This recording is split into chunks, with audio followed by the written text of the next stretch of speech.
Ito na mga guys, welcome back po sa ating YouTube channel, no? So magkakabit na po tayo ngayon ng forma. So ito yung ating kulong. Ang diskarte natin na magkakabit ng ganitong klaseng forma ay kailangan meron tayong tinatawag na alambre.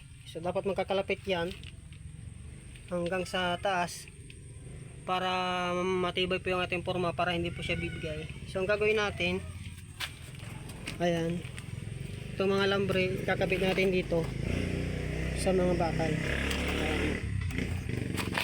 Ito yung diskarte natin. Yan lang natin gagawin hanggang sa taas. Yan, ganito lang yung pagkakabit natin ng forma sa ating pong kolom na bakal.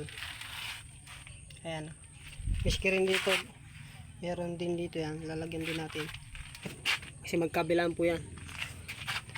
So ganun lang din itong alambre, kailangan papasok natin dito, saka natin dito ilalagay.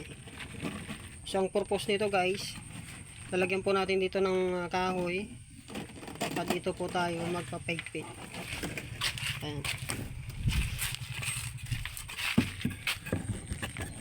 So parang ganyan guys, dito tayo magpapaigpit ng alambre para kumapit yung ating forma dyan.